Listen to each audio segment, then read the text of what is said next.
Keegan, welcome back to my channel. So today's video we are going to be doing how to take good notes. This is something that you guys have been asking for quite a while. A while back I mentioned how I feel like I have a really good system of taking notes and it helps me get better grades on tests because it's easier to study, and ever since I mentioned that I've been getting so many requests to do a video about how to take really good notes. So that's what this video is right here that you're watching. It's this one.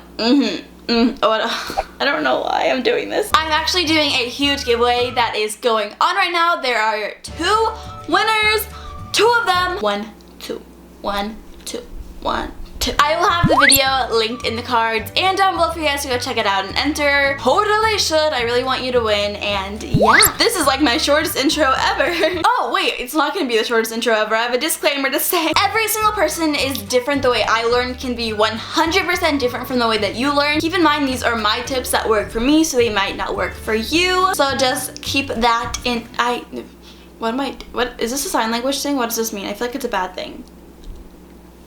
I don't know. But just keep in mind that the way that I learn may be completely different for you, so some of these tips might completely work for you and some might not work at all. And without further ado, let's go get started with the video. So I'm going to start off with a few basics that you probably already know, but I think they're really good to mention and they help me a lot. First one is to have a different notebook for each class. I know some people that have a notebook that has physics notes, econ notes, math notes, world government notes. Like every single page is a completely different note, page, subject.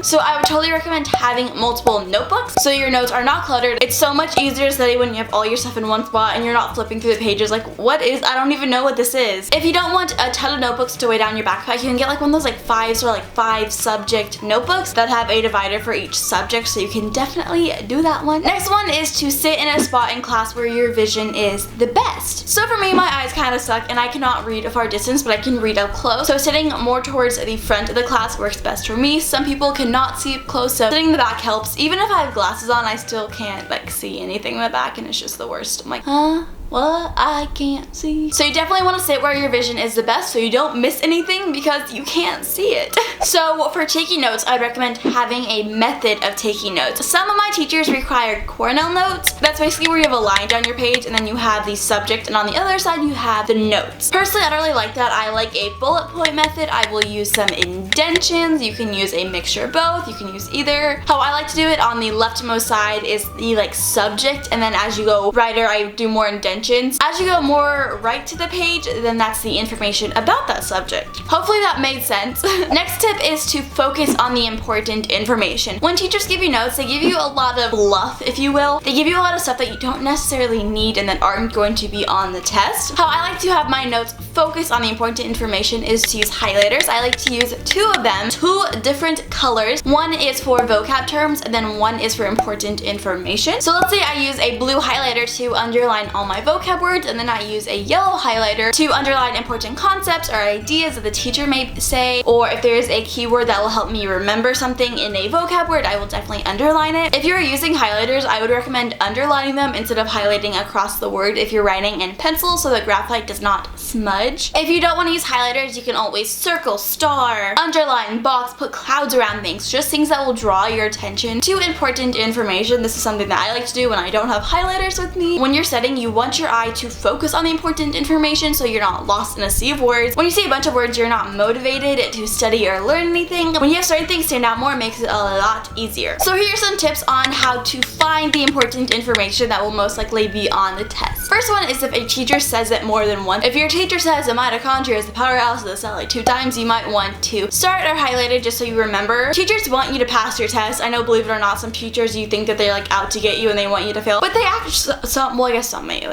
maybe some. Most teachers want you to pass the test, so they will slyly give you hints what will be on the test. Sometimes they will say things twice, sometimes they will flat out say, this is going to be on the test. You need to remember this, star this, underline this, box this. They will tell you what is important. Another thing on on their slideshows. A lot of my teachers use like Google Slides or whatever. If something is underlined, starred, if there's a lot of attention to it or it's brought up multiple times in the slide, that is something that you want to pay attention to. A lot of the times my teachers put their slides all in Google Classroom. Maybe they don't for you, but for me, if I go to Google Classroom and I want to double check the notes, sometimes I will see certain words being underlined, starred at different colors. My econ teacher, she would always put like really important things in bold colors. Those are some ways to make sure that you are getting the right information. So I have some tips on how to make note taking easier. First one is to use abbreviations. This is my biggest one. There are some words that are just really big, and sometimes you write them a lot. It's like over and over. For history, the word African American, that's like too long-ish words, so I would abbreviate it to AA. And I always knew in my head if I saw that, that meant African American. Even if you shorten a word, it doesn't have to be like acronyms or anything. Just make sure you know what it means when you can go back and study it. Another one is do not write the whole sentence out. You can shorten sentences unless your teacher is one of those people that like requires you to like write word for word the slide. Shortening the sentences, taking out like the fluff pieces. Another one for helping you find where certain things are is making an index. This is something that I'm just too lazy to do, but I know a ton of people do it. So in the very first page, you can just leave that page blank. You can number the pages of all your notes. So if you want to find your notes on the Civil War, you can put the Civil War in your index and then put what page numbers they are. So it'll help you find where that is a lot easier. Sometimes what teachers do is they will skip slides before you're done writing. So before you frantically start like copying down your neighbor's notes, like really quickly, just leave it blank, leave some space for you to write. Go on into the slide that they're on right now, and then later by the end of class, ask if you could take a picture of your friend's notes and then copy them in that blank space. This is because if you're frantically trying to copy down the notes on the last slide, you're most likely going to miss the slide that is right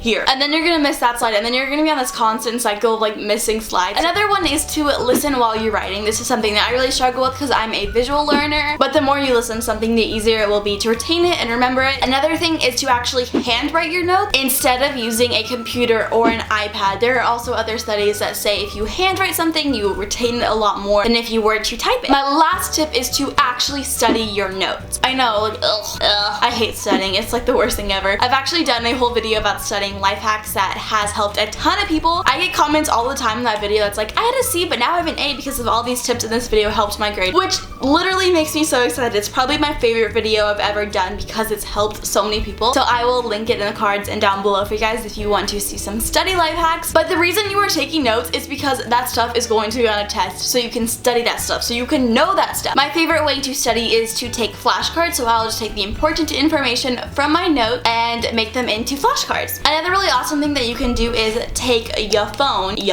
and snap a picture of your notes, and then whenever you have some downtime, you can just scroll through your photos and look at your notes. This will actually help you retain information so much because you don't have to pull out your notebook, but you're also reading your notes and you're memorizing the information, and you're gonna ace that test, girl. You're gonna ace it. So those are my tips on how to take good notes. Let me know what your favorite tip was, and if you have any tips on taking good notes that I did not mention, leave them down below. I love you guys so much. Don't forget to enter my giveaway. I really want you to win, and I will see you in my next video. Bye! Mwah. Mwah.